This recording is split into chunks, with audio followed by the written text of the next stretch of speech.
Watazamaji wa Jitambue Forum, tumekutana tena leo, siku nyingine yenye baraka sana. Kwa wewe ambao umebahatika kuiangalia, utakayebahatika kuiangalia hii podcast, ni podcast nzuri sana kwa sababu tuko na mtu potential sana. Kabla ya yote nikukumbushe kuendelea kusubscribe kwenye YouTube channel yetu ya Jitambue Forums, lakini pia uendelee kutufuatilia kwenye social networks kama Instagram, mara nyingi tupo pamoja na TikTok na kule Twitter ama X ya sasa hivi, si ndio Yeah. So kama ilivyo kawaida, mara nyingi sisi huwa tunakuletea content ambazo zimejaa, ambazo zimeshiba, ambazo ukizisikiliza kwa kiasi kikubwa zinaelekea kufungua akili yako na kukupa kitu. Yaani ukiangalia hii podcast lazima ukifika mwisho wa siku kule, ukifika kule mwishoni, wewe mwenyewe unajigonga kifua tunasema.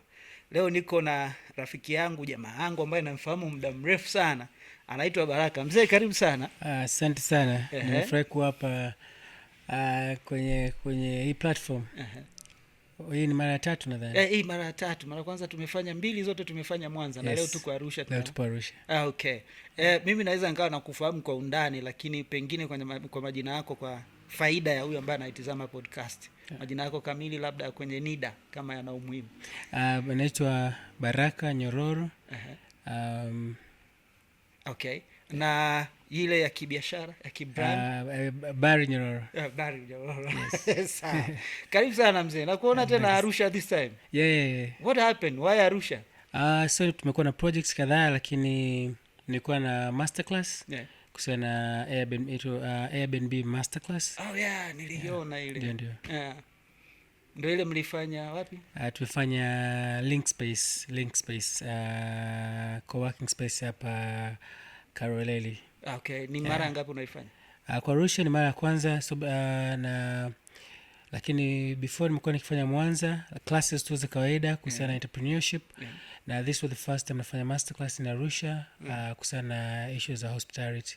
Yes. And this time kwa nini umeamua ifanye Arusha hii ya Airbnb? This is a very good question. Arusha imekuwa ni kitovu cha utalii kama unavyoelewa, right? Yeah. Na kwa mtu anauliza kwa nini sikufikia kufanyia kuanzia Mwanza au sehemu nyingine. Yeah. Obviously watu wengi wamekuwa kiniuliza kwa nini sio Mwanza, kwa nini sio wapi, kwa nini Arusha? Nafikiri ndio kitu cha kwanza.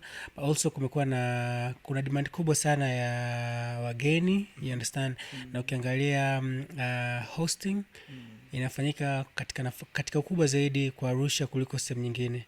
Umeelewa? Na ni sehemu ambapo obviously unahitaji kupata maarifa kwa ukubwa na uharaka zaidi. Pia sababu nyingine ni Mwanza nimekuwa nikifanya classes entrepreneurship. Na hii master class kwangu haikuwa tu kuhusiana na Airbnb, jinsi ya kuhost, ufanye nini usifanye nini, kwani about entrepreneurship. Nilikuwa nafundisha watu jinsi ya kuchukua biashara ya hospitality. Ukisikia Airbnb usishie tu kufikia kuhost, fikia katika upana mkubwa zaidi. Kwa hiyo that was the main reason ya hiyo class na kwa nini nilifikia kufanya hapa Arusha. Okay. So I'm trying to think, mimi labda uniambie, nafikiri umeifanya na niliona ilikuwa successful sana, watu walijitokeza. Ni vitu gani ambavyo ulivifundisha ambavyo mtu aliyekuja alinufaika navyo, ambaye hakuja na unahisi amevikosa na ni vya muhimu na yuko kwenye hiyo industry? Okay. Somo ni pana sana na tulikuwa na dakika kama 150 ambazo obvious pia zikutosha. Lakini before that tulikuwa na session ya mtu mmoja kwa wale waliofika, kwa sababu pia jinsi ambavyo nilifilter wale watu, kwa sababu ilikuwa ni masterclass nilifanya bure kabisa. Na request nilikuwa na watu wengi sana, kwa hiyo nilibidi nifanye filtration ya wale watu kupata watu wachache ambao nilikuwa na watu from Arusha na some from Moshi. Kitu kubwa ambacho mimi nilifundisha ambacho nadhani watu wengi walikuwa na miss ni kila mtu anakuwa na tamani na eager ya kuanza. Na hata mtu anayeanza anakuwa na access ya kuwa na ile platform na kupokea wageni, lakini kuna core details ndogo ndogo sana ambazo wewe kama mtu ambaye unaanzisha unataka kufanya biashara ya B2B au ya Airbnb ni lazima usifahamu. Kwa hivyo vitu ndio niliwapitisha kwenye vitu kimoja, kuanzia jinsi ya kufanya setup, kuanzia jinsi ya kupata wageni, low season ufanye nini, how to promote your product, na gani ya wateja unawahitaji kwenye product yako. Je, kafundisha vitu kama arbitrage, jinsi ambavyo unaweza ukatumia nyumba ya mtu mwingine kuanzisha your own Airbnb, lakini kwa kuna skills nyingi sana ambazo mimi nimekuwa nikizimplement for more than 10 years kwenye industry. Nikafundisha watu entrepreneurship at large. Mara nyingi kwenye group kubwa ambao niko nao pale, watu walikuwa wanafikiria katika perspective ndogo sana, lakini kama najaribu kuonyesha jinsi ambavyo wao wanaweza kuspot opportunities ambazo ziko nje ya pale ambapo wanafanya, jinsi ambavyo wanaweza ka manage properties za watu wengine, njia gani wanaweza ka negotiate terms, makosa gani wanatakiwa siyafanye wakiwa wanafanya mikataba. Ilikuwa ni kitu kubwa sana ambacho tumekidiscuss pale. Kwa hiyo I'm pretty much sure kwa watu ambao walimiss ile class watakuwa wamekosa kitu kikubwa, lakini kwa wale waliopata nafasi ya kuwa kwenye hiyo class watakuwa wamejifunza vitu vingi sana. Na napata nafasi pia kufanya follow up kwa wale ambao walipata nafasi ya kuja kwenye hiyo class. They're really doing great. Okay, so this is like something ambayo inaendelea, ni endelevu ama ni hii moja tu umeifanya, au sasa hivi utaendelea kuifanya kadri unapata nafasi, au taratibu utakuwaje? So basically nitafanya class nyingine Mwanza, but also nitafanya da na nitaangalia demand, but in da pia na sasa hivi naona nitapartner na baadhi ya watu wengine in da ambao they're very good kwenye industry ya hospitality, na tumeshaanza kuwa na mazungumzo. Kwa hiyo so hopefully this April tutakuwa na class moja au mbili, kwa sababu I won't be around. Kwa hiyo natamani sana mwezi wa 4 tuwe na classes, hopefully tufanye Mwanza na tufanye da. Na yes, kwa sababu demand tu imekuwa sio Mwanza au da. Kuna watu wengine nje ya Tanzania ambao wameona, wamekuwa interested na wanatamani sana kuwa na these classes. Kwa might go virtual as well, kuona ili kuipata audience kubwa zaidi. Okay. So mimi napenda labda kwa faida ya huyu ambaye anatizama kwenye hizi masterclass ambazo umekuwa ukifanya, si ndio? Ni maswali gani ambayo unaona yanaulizwa ambayo ni common hasa zaidi kwenye hivi vitu ambao unaona kabisa haya yanajitokeza mara kwa mara, na pengine unahitaji kuweka nguvu zaidi, au mtu yote anayefanya biashara hii anahitaji kuweka nguvu zaidi, au yule ambaye anawaza kuanza anahitaji kuweka nguvu zaidi? Okay. Maswali yanatofautiana kwa sababu kwenye ile class kwa mfano tulikuwa na watu ambao wao wanatamani kuanza, sawa, lakini kuna watu ambao walianza na hawafanyi vizuri, lakini tuna watu ambao tayari wanafanya vizuri lakini sio kwa level ile ambao wanataka kufanya, na ni super host, you understand. Kwa kila mmoja kwenye level yake alikuwa na maswali yake, lakini kuna baadhi ya vitu ambavyo ni main, lazima kila mmoja avifahamu. Moja ni lazima ujue ni wateja unaotaka kwa host, si ndio? Lakini pia location wise ina matter kulingana na nature ya biashara au wateja uliowachagua, you understand. Hauwezi kuchagua corporate clients ambao wanataka kuja kupumzika baada ya kazi, wakitoka labda kwenye vikao na nini kupumzika, at the same time uka mix na social life, you understand. Utawachanganya, utapost hao wametoka makazini, you understand, wamerudi kwenye accommodation yako, wanataka kupumzika, but also wewe una accommodate pia backpackers. Hilo ni tatizo, you understand. Kwa hiyo kuna mtu ameanza lakini hakujua market yake ni ipi anaichagua. Kwa hiyo nini tunawafundisha kabla hujaanza, hata kama unajenga nyumba yako, una structure kulingana na aina ya wateja, na research yako wewe imekwambia ni nini hasa, ni aina gani ya wateja wanataka kwa host. Usichanganye, na hiyo limekuwa ni kosa kubwa sana kwa watu wengi. Unaanza biashara ya Airbnb lakini unachanganya wateja. So unaweza kuona, lakini also tunafundisha jinsi ya stage picha zao, you understand. Vitu gani ni vya muhimu sana, kwa sababu nikwambie biashara ya Airbnb ni biashara ya experience, sio biashara ya kulala tu, kulaza, you understand. You might have a very nice bed, setup yako umetengeneza vizuri lakini hauna experience nzuri, you understand. Kwa mtu aje nyumbani kwako, lakini kuna watu ni super host tu kwa sababu perhaps wamefanikiwa kumaccommodate mteja katika level moja, lakini yule mteja, he or she, they're not like returning customers. Wakikutana na mtu mwingine anayefanya kama wewe lakini spice ile biashara yake, harudi kwako, you understand. But wewe ni super host, you're doing great, but haimaanishi wewe kuwa super host ni bora, you understand, tu kwa sababu umejua ABCs. Kwa hiyo tumefundisha kila mmoja na nafasi yake, nilikuwa na outlines ya basics, you understand. But later sasa tunakuaga na ile one on one, unapata nafasi ya kumsikiza mtu, unapata nafasi ya kutembelea kwenye eneo yake ya kazi. But hii tu haikuishia kwenye, kwa mfano in Arusha nimekuwa na tembelea kwenye Safari Lodges, nimekuwa Manyara for like 5 days, you understand. I've went through different lodges, nimekuwa nikifanya consultations kule, kuhusiana na hii industry kwa ujumla. Yes, na obviously nimekuwa nikitoa elimu tu online kwenye page yangu ya Instagram for free kabisa kule. Kwa hiyo to me, back to your question, nafikiri kila mmoja na level yake alipata kile alichokuwa na deserve. Okay. Nakumbuka mwanzoni mwa mazungumzo hapa umesema kwamba moja ya vitu ambavyo umefundisha ni pamoja na issue ya kwamba mtu unaweza ukawa unataka kufungua hii biashara lakini ukawa hauna nyumba, unawaza kutumia ya mtu mwingine. So kwanza swali langu la kwanza on that angle, is that easy? Hiyo one. Mbili, kama umeamua kufungua kwa kutumia nyumba ya mtu mwingine, ni vitu gani muhimu ambavyo unapaswa uzingatie? Kwa sababu mara nyingi kuna baadhi ya wengine huwa wanaanzisha hizi biashara, alafu after time umepanga nyumba, baba mwenye nyumba akiona biashara imepiki, mzee, umenunua ugomvi.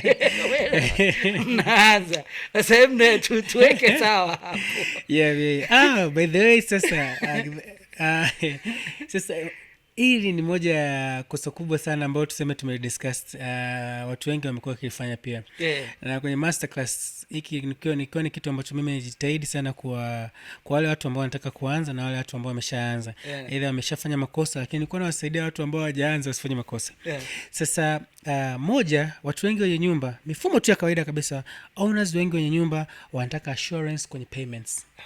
Kwa hiyo ukitaka malipo yake anayapata. Yes, ukitaka kufanya Airbnb unakuwa na terms wewe na mwenye nyumba. Moja, tulikuwa tunafundisha njia nzuri ambazo wewe unaweza negotiate na mtu mwenye property. Yes. Moja, mwambie unataka kufanya Airbnb, lakini mwashoe umuhimu wa kufanya hiyo biashara na uhakika wa kumlipa kodi yake on time. Okay, so lazima ustate. Lazima umwambie. Yes. No, kuna watu wanapewa tu nyumba, nimekupangisha fanya biashara. Lakini kuna key facts ambazo ukimwambia owner yote mwenye nyumba ataconsider kukupa nyumba yako wewe ufanyie biashara. Moja ni assurance ya kodi. That's number one. But number 2, unajua tukiangalia sisi watu mara nyingi ukiwa umepanga nyumba ukiamka asubuhi ukuta umeanguka upande mmoja au fence yako imeanguka, unampigia mwenye nyumba. Lakini wewe ndio unakaa kwenye nyumba. Bali unapomwambia owner kwamba mimi nitakulipa, moja ni kufanya marekebisho ya nyumba yako, itakuwa vizuri. But second, damages zote zinazotokea kwenye umeme, maji, nitadili nazo. But also nitakupa assurance wewe ya kulipa kodi yako. Moja kwa moja mwenye nyumba anakuwa anaona, I think this is the right person nifanye naye biashara. Kwa sababu napangisha watu, akitoka kwa nyumba imechafuka, imekuwa mbaya sana. You understand? Kwa nyumba. So that's number 1. But also usianze kufanya biashara Airbnb kama hujawa na long term contract. Kwa sababu ile nyumba unapoichukua umekubaliana, ukairekebisha, ukaiboresha kwenye kiwango ambacho unakitaka. After 1-2 years ndio biashara yako inaanza kupika, mwenye nyumba anakutoa. Na hizo ni cases nyingi sana kwenye biashara.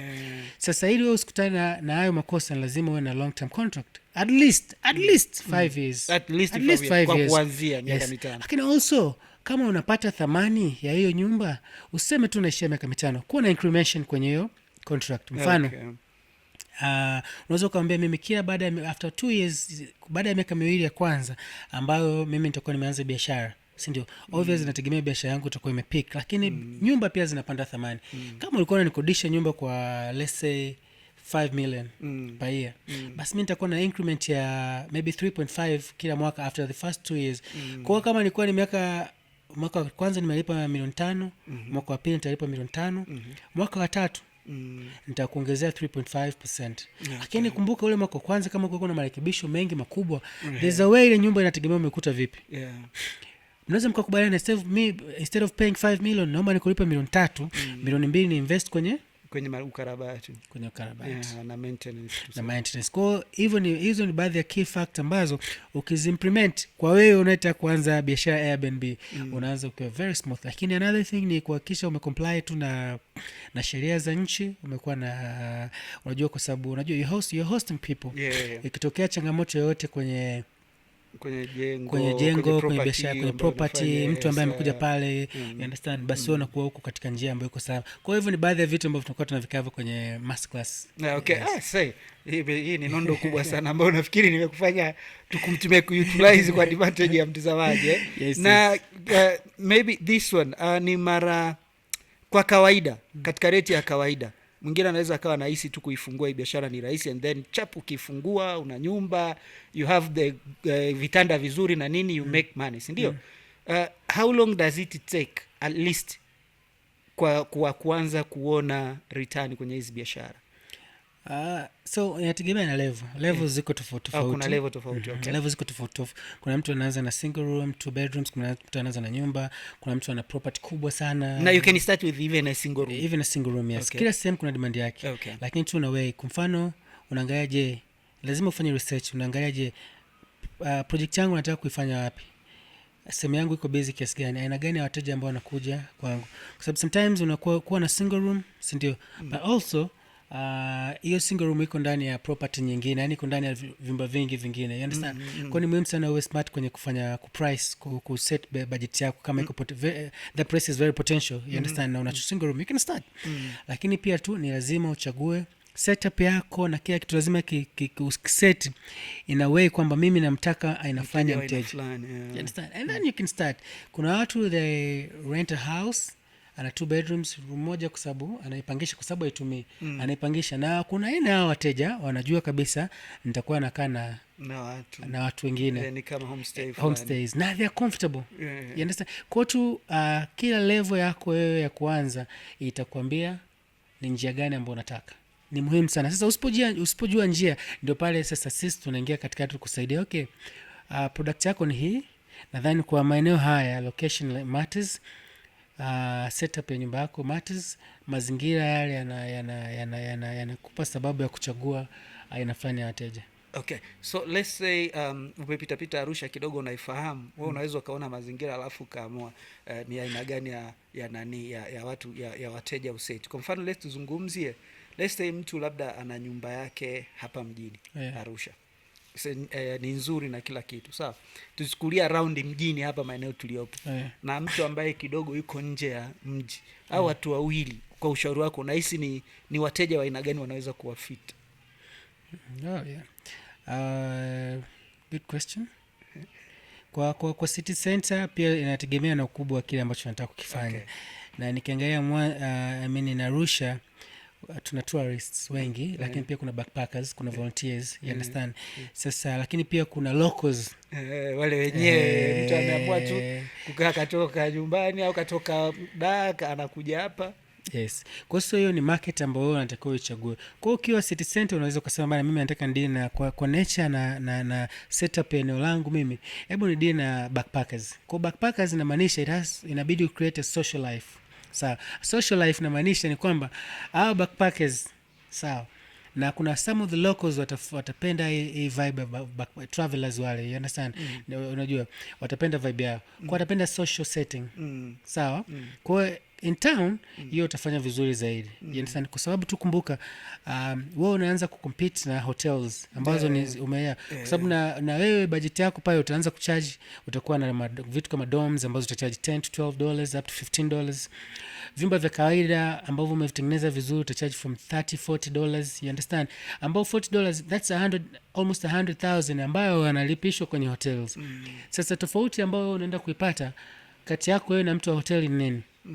Wewe unaenda kuprovide experience.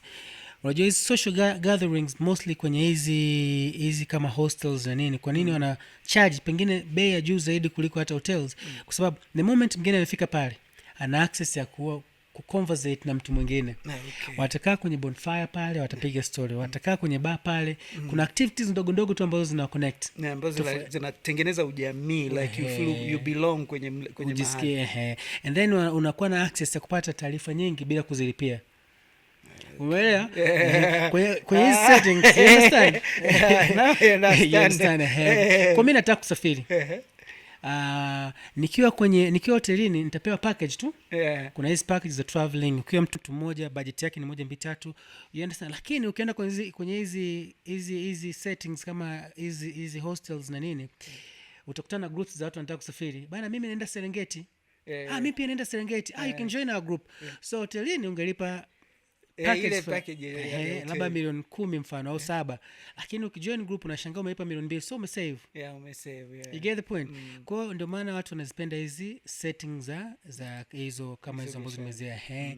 Now kuna watu pia wanasema mimi nasafiri na familia, kwa nafikiria ni sehemu gani ambayo atakaa kitoka kupiga mitikasi yake, itakuwa ana prefer nje kidogo ya mji, very chill. Kwa setup yako ukifanya nje ya mji unaweza consider families, na setup yako iwe more of a families. Umeelewa? Na our corporate clients ambao hataki mafujo kwamba nimaliza mitikasi ya mjini narudi nyumbani kupumzika. Kwa hiyo ndio ratio, hiyo ndio tofauti. But also kuna watu ambao wamefanya hizo setup nzuri nje ya mji, but wametengeneza mazingira ambayo yana favor hizo setup, ambayo yanampa mtu sababu ya kutolala mjini aende kule nje ya mji. Kuna watu wanataka kukaa nje ya mji, lakini anajigundua yuko labda katikati ya shamba la migomba, katikati ya shamba la kahawa, you understand. Kwa hiyo akiwa pale ana nafasi ya kujifunza culture, ana nafasi ya kujifunza tamaduni za hilo eneo. You get the point. Kwa kila sehemu kwa nafasi yako, it's just you ni wewe tu kufikiria nichague engo gani, which is very important. Okay. Say, ni madini ambayo yapati shule. Hivi umekuwa kwenye industry kwa muda gani bwana? 14 years. Okay. So mimi nimeanza kuhost 2012, lakini tu before tulikuwa tunafanya unajua hizi inaitwa coach surfing. Kwa hiyo nimekuwa na experience, so most of, na sisi wakati tulianza tukiwa na maarifa kidogo sana. Okay. So experience na kufundisha, and then kuna maarifa unajifunza, unafanya courses tofauti, unajifunza tabia za wateja, so along the way unapata maarifa ambayo niko nayo sasa hivi. Kwa mimi mtu nikifika tu sehemu, nikiingia hotelini sekunde 2 nimeshajua matatizo yote. You understand? Okay. Na nachagua, je, nikae hiyo siku moja nihamie sehemu nyingine au au niende kuwepo pale. You understand? Kwa hiyo nimekuwa tu kwenye hiyo industry ya. Okay, kuna kitu hapo umezungumza kwamba lazima mtu wakati mwingine uwe rahisi kujua tabia za wateja. Kwenye industry kuna wateja, ni tabia zipi za wateja ambazo as the owner of the business you have to deal with? Kwa sababu wengine watu nafikiri nikishafungua tu biashara nimemaliza, mteja atakuja, but then kuna hizi complication ambazo zinatokea. Je, umeshawahi kuwa kama ulivyosema kwamba umekutana na wateja wenye tabia tofauti na zikakupa experience, si ndio? In which way or in which position mtu anapaswa kujiposition mwenye biashara ili aweze kuendo zile tabia za wateja? Kwa sababu wenzetu kidogo watu naona kidogo hawavumilii baadhi ya vitu, especially when a person pays the money. Sawa. Hilo ni swali zuri sana, na nafikiri tu itaenda kuwasaidia watu wengi ambao wanafanya biashara. Ukichagua aina ya mteja, unajiposition kulingana na thamani ya mteja. Ukienda kama Grand Maria, ukienda pale utakuta kila kitu kiko well set.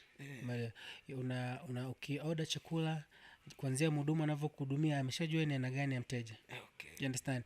Huyu mteja anaenda Grand Maria ameshajiset kabisa, anajua I'm going to pay, yani analipia thamani ya ile huduma kuanzia mpaka huduma yenyewe. Soda ile moja. Sawa, ambao unanunua mtaani buku au 700 pale utanunua labda mara 5 mara 6, lakini wanakuuzia thamani. Kwa ukifanya kosa wakati unajua kabisa mimi mteja namuuzia thamani, ukifanya kosa la kwenye ile thamani ambayo na expect, obviously utagombana na mteja. Lakini ukichagua hizi settings ambazo mteja atakuja kununua soda yako 1000, wewe wateja sisi tunajiadjust. Ukiniletea soda usiponiletea tissue, utaomba naomba tissue. You understand? Lakini wakati umeenda sehemu nyingine tissue, kila kitu everything is well organized. You understand? Huwezi kwenda kwa Mangi mtaani unanunua soda 600 unaambia Mangi naomba ice cubes. You understand? Kwa hiyo automatically mteja ambaye unakuja kumhost pale yeye anajiset. Lakini muhimu tu sasa kusema okay, mteja wangu mimi ambaye namhost kwa this level, hebu nifanye nini kumfanya ajisikie yuko kwenye level ya juu zaidi. You understand? So it's like pricing nayo inaingia, naona element ya pricing inaingia hapo, inaweza kusaidia kuregulate tabia. Okay. Na mteja tu mwenyewe automatic anajiset mwenyewe automatically tu. Lakini sasa ni muhimu tuje zile basics, tunahitaji basics ili tujue kwamba mimi nimekuserve, let's say nimekuserve chakula kama ni restaurant, si ndio? Au mimi nimekuja kulala ndani, sitegemee kukuta chumba kinatoa harufu, sitegemee kukuta mifumo ya maji na nini mibovu, sitegemee kukosa maji ya moto, sitegemee kukosa internet. You understand? Hizo ni basics tu ambazo sehemu zote unazipata. Hajalishi ni 5-star hotel au huku kwingine kwetu.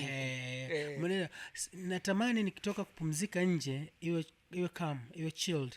Nategemea hiyo. You understand? Nategemea ulinzi uwe ni muhimu. Hizo ni basics ambazo zinatakiwa kuwa kwenye sehemu zote. Sio 5-star, sio kwamba kama mteja siwezi kufika mahali naanza tena kustruggle kufikiria kuhusu nimeacha hapo viatu vyangu vitapitiwa. You understand? Njia nimekuja nimefika eneo ambapo mimi naishi kuna changamoto ya watu. You understand? Kwa hiyo ni kawaida. Hajalishi mtu atakuja kwenye property yako amekulipa 20,000. Alafu usalama huko vizuri. That's not hizo ni matatizo mengi ambayo unajitakia. Kuna matatizo ambayo ni surprises yanatokea. Kwa mfano maji yamekatika na ile umesahau kujaza reserve. You understand? Ni vitu vinatokea vidogo vidogo ambavyo sasa inabidi uvi highlight visijirudie. You understand? Issue ya internet kwa Tanzania kuwa na fluctuations ni kawaida. You understand? Umefanya setup bahati mbaya kuna waya imekatika along the way, inabidi uwe na backup, inabidi ujifunze. You understand? Kwamba okay, in case haifanyi kazi, je, backup plan ni ipi? You understand? Kuna umeme, changamoto umeme. Hivyo ni vitu vya kawaida ambavyo vinatokea. Umeme umekatika, tit for tat tunafanyaje? Labda kwa sababu nguzo au kuna marekebisho kwenye hiyo njia, tunafanyaje? Unafunga solar system, kuna charges ambazo zinakuwepo. Kwa hivyo ni vitu vidogo vidogo tu ambavyo wewe sasa kama host unatakiwa uvijue. Umeelewa? Ili usipate tatizo. Matatizo mengine yatakayotokea hapo ni matatizo ya wewe mmoja mmoja, kwa sababu sisi binadamu tumekuwa raised kwa njia tofauti. Umeelewa? Yeah. Okay. So unachozungumza ni kwamba ukimonitor hivi vitu, hayo changamoto ndogo ndogo vinakusaidia kudili na tabia za mteja. Kwa hiyo uwezo utegemei kukumbana na vitu, utegemei kudili na kutana na mtu labda arrogant, pengine akiwa hivyo sasa ujue ni tabia zake. Bwana, kuna hii story nimewahi kuambiwa like now this is a social story kwamba wewe umekuwa kule na imani umekutana nao. Nimewahi kuambiwa watu wa Jamaica especially either Waingereza wenye asili ya Kijamaica ni arrogant. Umewahi kutana na aina hiyo ya wateja? Kuna what scenario do you remember kwenye hii biashara? Nafikiri makosa mengi nilikuwa kwa sababu nilikuwa sijajifunza tabia za watu tofauti. Kwa hiyo nilikuwa at times nilikuwa nachukulia personal. Why am I providing so much information? Why am I giving myself to these clients? Sawa. Na yani unajitoa sana kwa wateja lakini still haoni thamani yake. Kumbe wewe ulikuwa una overdo, ulikuwa unapitiliza. Yani ulikuwa unafanya mambo ambayo ilikuwa sio lazima uyafanye. Sawa. Kwa obvious wale wateja wakidemand sheria zao, wakidemand vitu vyao wao wanavyohitaji, wewe unahisi kama hawakutendea haki, lakini wao ndio kitu ambacho wanahitaji kutoka kwako. Kwa hiyo kwa mfano ukihost wateja wengi kutoka Marekani, wajua wale ni watu fulani ambao yani they want to be seen.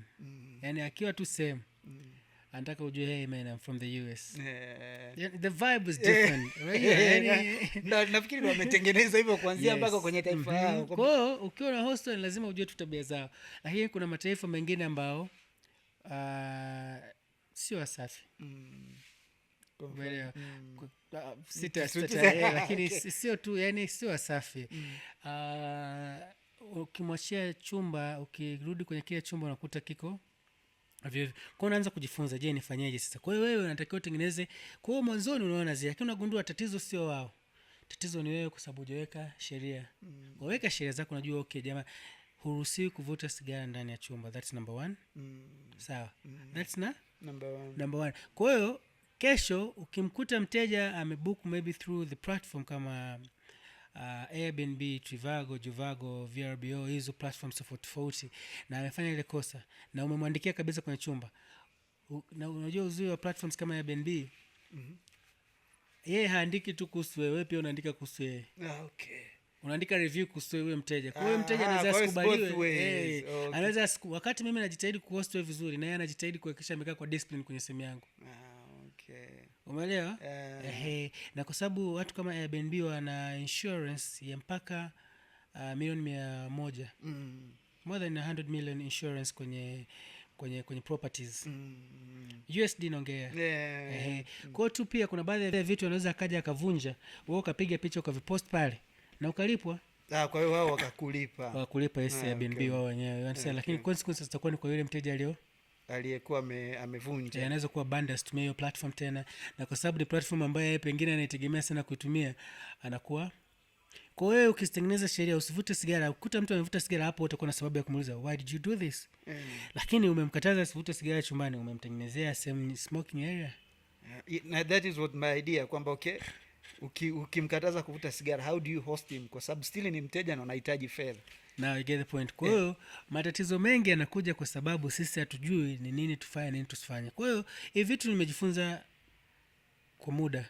Umeelewa? Kwa nimetengeneza mifumo, nimeboresha mifumo, nimejifunza tabia za wateja, na yagundua wateja sio complicated. Sisi tu ndio complicated. Okay. Ase, darasa zuri. Hivi vitu umejifunza kwa muda, kwa kulingana na experience yako ya miaka 5. That's more than 15 haya mambo hayapatikani shuleni. Yes. Hivi vitu huwezi kujifunza shuleni. Very true. Okay, so if that is the fact, twende tuambizane. Kama haya yote ni mambo ambayo huwezi ukakutana na darasa specific la form ambalo linakufundisha pengine kwenye dunia hii ya kawaida. Hii inakwambia nini kuhusu sasa hivi jinsi dunia inavyokwenda, kati ya umuhimu wa elimu hasa kwenye kutoboa na vijana na hizi haso? Where do you think ina faida? Where do you think kuna faida sana? Yaani wewe kwa mfano ukiwa unamraise mtoto wako sasa hivi, unahisi utamwekaje ili aweze kubalance vitu viwili, elimu na biashara, ujasiriamali? Nafikiri tu kwa mimi naweza nikasema ni muhimu wewe ujue unataka nini. You understand? Kwa sababu elimu na entrepreneurship ni kama ecosystem. Umeelewa? Sisi ambao tuko kwenye entrepreneurship kwa muda mrefu tunapigana kutengeneza mifumo yetu sisi wenyewe, wakati nyinyi tayari mko guided na mifumo. Yaani mifumo yenu iko structured. Mimi nakuhitaji wewe mwenye taaluma ili unisaidie. And I'm telling you, angalia magorofa yote ambayo yako around hapa. Sawa? Niambie chukua magorofa 50 yaliyoko hapa sasa hivi, ya wazee wenye miaka 50 plus. Niambie nani ana degree. Kwenye magorofa 50 utakuta labda ni 2 au 3. Lakini hawa watu wote hawa wanategemea watu gani? Wanategemea watu wenye taaluma, ambao ni nini? Ni nyinyi sasa ambao mmechagua path ya elimu. Kwa sababu tutahitaji wahasibu.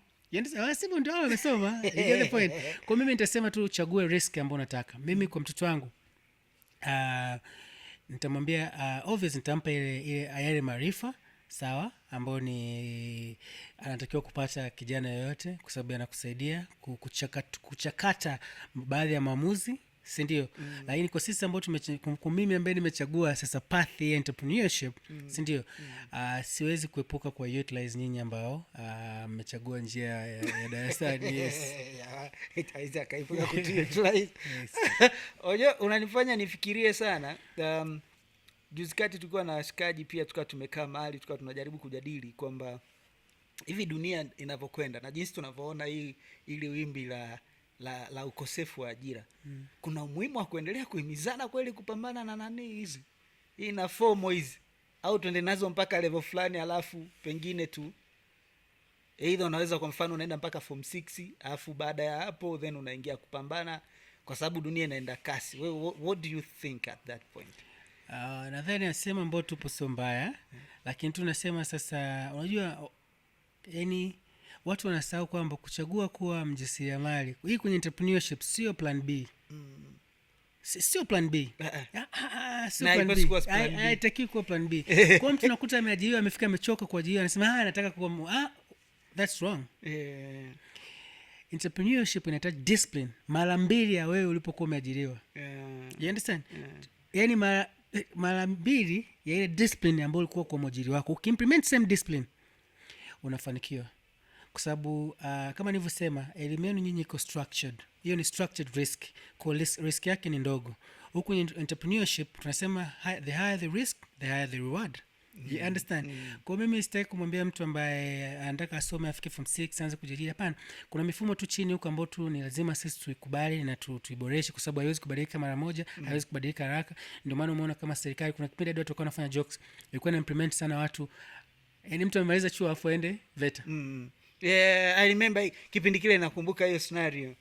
Kwa maana kwamba watu walikuwa wanamaliza chuo afu ilikuwa inaonekana hawana skills za maisha, kwa sababu maisha yanahitaji skills. Alafu anapelekwa VETA. Yeah. Ileta mgogoro sana Yeah, kwa sababu pia nikwambie huyu mtu ambaye amemaliza chuo ameshindwa kuimplement hicho kitu ambacho amekisomea. I'll tell you one thing. Kwa mfano kama daktari au let's say mwanasheria. Umesoma, umemaliza, umeenda law school, umemaliza, lakini law school hujafaulu. Lakini wewe unajiita mwanasheria, lakini una muhuri. Sasa unarudi mtaani, unafanyaje? Go back, upambane miaka 2 mingine 3, upambane mpaka uhakikishe umepata muhuri ndio rudi mtaani. Lakini je, kuna demand kubwa kiasi gani ya sheria? Lakini je, wewe umechagua path gani? Kwa sababu mimi naona kuna watu wengi ambao wamesoma wana taaluma tofauti tofauti, sasa hivi wanafanya biashara. Na zile taaluma ambazo wamezisomea haziwasaidii, yani haziconnect hata kidogo kwenye biashara wanaoifanya. Rafiki yangu mmoja ni daktari, juzi kwa naye China. Ameanza kufanya biashara ya suti. You get the point? I get the point. Kwa nini? Pengine ile elimu yake hajamsaidia, lakini pengine wakati ni daktari alitengeneza mahusiano mazuri na watu ambao ndio yanamsaidia yeye kuja kuifanya hii biashara. Kwa hiyo sitegemee tu kwamba mimi nimesoma udaktari nitakuja kuwa daktari nifanye vizuri. Nimesoma taaluma fulani ambayo mimi itanisaidia kufanya kitu kingine. Lakini tu ni muhimu sasa paths zile ambazo sisi tunachagua lazima tuziwekee bidii. Unachagua kuwa entrepreneur, ni lazima uweke bidii, kwa sababu I'm telling you, bila bidii there's no luck. Yani hata wewe upewe millions of money pale, hautafanya vizuri kama haujataka kupata maarifa na kuheshimu mifumo ya pesa. Kwa sababu sisi kwenye entrepreneurship tunajifunza mifumo ya pesa, sawa, na kuiprotect. Ufanye nini ili upate freedom ya kufanya maamuzi. Hiyo ndio success ya kuwa huku. Wakati huku ya kitu kiko structure, utafikisha miaka kadhaa, utaretire, utapata mafao, utalipwa mishahara sijui nini mpaka utakufa. You understand? Kuna structure, yani hiyo mifumo iko structure. Huku hakuna hizo structure, tunaziga sisi wenyewe. Yeah. Okay. Kuna mtu mmoja alikuwa ananiambia wakati mwingine tunaweza tukawa tunapata changamoto sana, na nafikiri pia inapatwa na sisi ambao tumechagua kwenda kwenye hii mifumo ya kielimu, kwamba tunapokwenda kule baadaye pengine huku panapofeli, tunaporudi huku huwa kwa nini mara nyingi watu tunashindwa ku make it tunaporudi kwenye entrepreneurship? Why do we fail to make it? Yeah. Na nafikiri that's a very interesting question. Umeona sasa, kama nimeongea tu nyuma kwamba discipline ni kitu cha kwanza. Umetoka kwa JF for so many years, umekuwa monitored. You understand? The technical know-how hujajifunza. Kunaporudi huku pengine discipline ambayo ulikuwa nayo kule unaipunguza, ukiamini ni rahisi kwa sababu you have funds na nini, lakini kumbe huku ndio sehemu ambayo nataka ufanye uwe na discipline times 2. Yes, tumeona watu wangapi wametoka makazini wana mafao, they have a lot of money, lakini wamekuja kuintroduce biashara zimekufa kwa sababu pia zile biashara hawakujifunza misingi yake. Yes, ni muhimu kujifunza misingi ya biashara yoyote. Sana. Na unajua kitu kingine kibaya kwenye entrepreneurship, kama nilivyosema, sisi tunatengeneza mifumo, wakati nyinyi mifumo yenu iko structured. Kwa hiyo una fail mara nyingi sana. Through kufail unajifunza, unaanguka. Je, una guts za kuinuka na kujipapasa na kuendelea? Ndio maana watu wengi ambao unaona wamefanikiwa, muulize umefaili mara ngapi, atakwambia. Lakini watu ambao wameanguka, wameinuka, wameanguka, wameinuka, wameanguka, wameinuka, na wamejifunza mifumo ya hizo biashara mpaka along the way. Wakati anajaribu vitu 2-3, kuna kimoja kinafanya vizuri, ana stick pale. Okay, so unapotoka kule unakuja huku, lazima ujue kwamba unakuja kuanza upya, na muda huu pengine unakuwa umeshapoteza muda. Unakuja kuanza upya, kwanza kujifunza failure, ili yani unakuja kuanza upya kutengeneza mfumo, si ndio? Na unakuta wenzio wale pengine ambao umeanza nao wao wameshavuka hiyo stage. I remember jana tulikuwa tunazungumza hiki kitu. Ya kwamba wakati sisi tunataka sasa hivi kuja kuanza, tayari wewe umeshatengeneza mifumo. Mimi nakuja na wazo kwamba nikifungua tu biashara ita make it, kumbe kuna changamoto hapa ya mfumo. Yeah. Okay, so mi napenda tu tufanye kitu kimoja, utusaidie na hisi pia kwa namna moja ama nyingine, tutakuwa tunaelekea mwishoni. Ni vitu gani sasa ambavyo unafikiri it can be necessary, maybe generally, ambavyo kwetu sisi ambao tulitoka huku tunaotaka kuja kufanya biashara kwenye entrepreneurship, binadamu yoyote ambaye anaingia kwenye entrepreneurship anapaswa kuvizingatia? Okay, it can be sisi ambao tunakuja, au it can be huyu ambaye anaanza kwa sasa hivi, just generally. Nafikiri mifumo ni ile kwa watu ambao wana funds tayari, you have enough fund na unataka kuanza kufanya biashara, you understand. Moja ni lazima ujifunze kutoka kwa watu ambao wanafanya, you understand. Na hauwezi kuingia kwenye biashara ya madini pasipo kukutana na mentor ambaye anafanya vizuri, akakumentor, sawa, akakupitisha kwenye ABCs black and white, and then ukaanza. Lakini pia I have to be creative. Unapoingia kwenye biashara lazima ujiulize, okay, hii market ndo nimechagua, kuna magiants ambao wako hapa tayari, mimi nataka nifanye biashara, na taarifa nyingi kiasi gani ambazo ni za kweli, ambazo zitanisaidia kuingia kwenye hii biashara. Kwa hiyo ni muhimu sana kugather information, kwa sababu information ndio key ya biashara. You understand? Lakini pia unaweza ukajiangalia, je, mimi kwa kile ambacho nimekuwa nikifanya muda mrefu, nikiingia engo gani ni rahisi zaidi kutoboa? Sawa. You get the point? Na je, unaenda kufanya wapi? Je, hii sehemu, kwa sababu huwezi kuja kusema unataka kuanza kufanya biashara inarusha, sawa, ukaenda sehemu kama Mtwambu, ukaanza kunaleta ndizi kutoa Bukoba unazileta Mtwambu pale, wakati wao wenyewe wanalima ndizi pale. Lakini kumbe kuna aina nyingine ya biashara ambayo unaweza kuintroduce pale ukaifanya vizuri. Kwa mimi ni muhimu tu kufanya research, tupate mentor wazuri ambao watatuongoza, na tusiwe na calculated risk nyingi sana. Yaani unaweza ukaifikiria ile project ambayo unaifikiria inaweza ikafanya vizuri zaidi, ikawa sio project inayofanya vizuri katika muda huo. Kwa sometimes ni kujua ni kama kujua ni muda gani nifanye kitu gani. Okay. Na ni nani anisaidie mimi kuprosper, na tukubali kuinvest kwa watu ambao na maarifa. Umeelewa? Yaani ni muhimu sana kuheshimu watu ambao na maarifa, na maarifa mostly ndio kama haya sasa. Sio tu maarifa ya darasani, kwa wale ambao ni practitioners. Yes. Okay. That being said, na tukiwa tunaelekea mwisho, nafikiri ndio swali langu la mwisho, naomba tu niambie your perception kuhusu like should I say, is it important, how is it important kuwa na watu wazuri kwenye maisha yako? Kuna ni vipi ni muhimu kuwa na watu wazuri kwenye maisha yako ambao wanakusababishia maisha yaende au yawe mepesi? Nafikiri ni rahisi, wanasema show me your friends and I'll tell you future. Marafiki zako wanasema kila kitu. Na ni muhimu tu uwe kwenye cycle ya watu ambao wewe watakuchallenge kuona hawa jamaa amekimbia, wana grow, anataka nifike hapa. Ukiwa kwenye cycle ya watu ambao wewe uko juu, then you're not growing. Okay. Ni muhimu kupata sana cycle yako iwe pale ambapo wewe unaona kabisa taji ni kazi msuri wa kuinspire, wa kuboreshe, wa kuchallenge, lakini usiingie tu kwenye cycle ambayo pia sio cycle yako. Kwa mfano in terms of expenditure, unataka ubrand in a certain cycle, lakini expenditure yao ni tofauti na flow yako, matumizi yako ni tofauti, level ya matumizi ni tofauti. Yes, so group unaotakiwa kukaa nayo. Yes, namaanisha tu ni wale watu ambao mnafanana kwenye aina ya kazi, wakupe hamasa ya kuwa bora zaidi. Yes. Okay. Nakumbuka jana nilikuwa naambia kitu kwamba okay, sometimes it's very important, ukiwa na shida yako mahali, lazima uwe na watu ambao mnaendana kiasi kwamba ukiwa na shida mahali, una imagine there is a person who can solve your issue when you are not there, si ndio? Yeah, very true. Okay. Very true. Let's do you have something to add on that?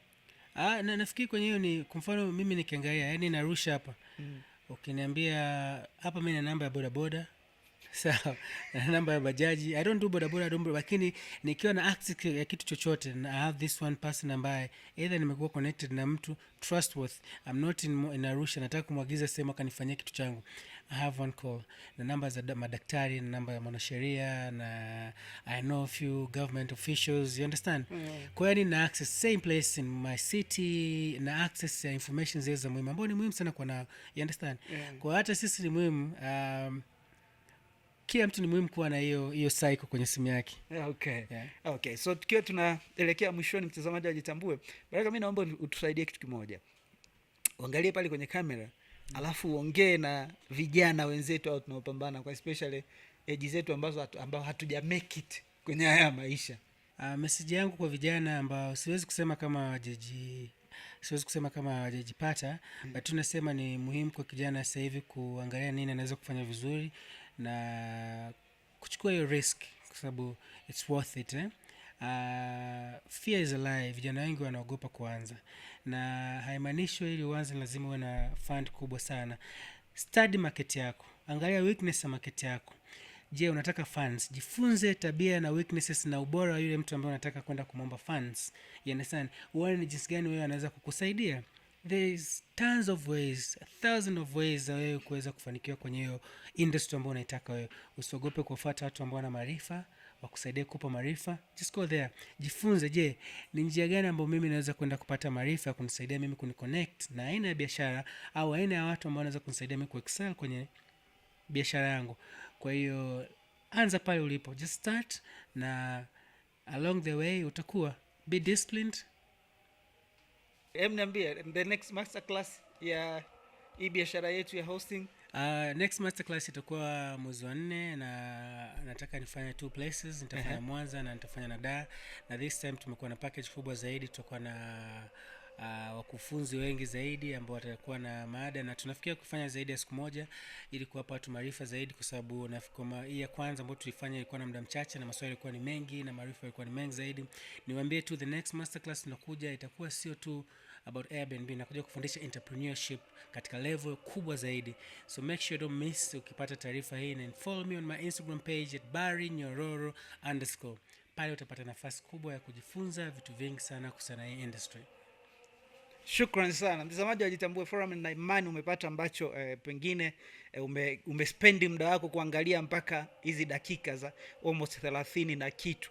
Hatuja kuacha bure. Mimi naitwa Pius Joseph, nyuma ya kamera tuko na mjomba mtu mbaya anaitwa Tongoi Master. Tuko na madam, muda so mrefu mtaendelea kupata face mpya ambazo zinakuwa zinaletea content. Tunajaribu kutengeneza timu ambayo ni nzuri, au sio? Endelea kutufuatilia kwenye YouTube, lakini kitu cha muhimu sana ambacho ni kuombe ukifanye hii interview, haya maarifa ni muhimu sana. Ukiangalia afu kayaachia hapo, hayasaidii. Hemu ya beba alafu yarushe kwenye magrupu yako ya WhatsApp ulionao, au mpe mtu yoyote, lakini pia muhimize aendelee kusambaza zaidi, au sio? Mpaka wakati mwingine, na kushukuru sana. Tutaonana siku nyingine, man. Bye.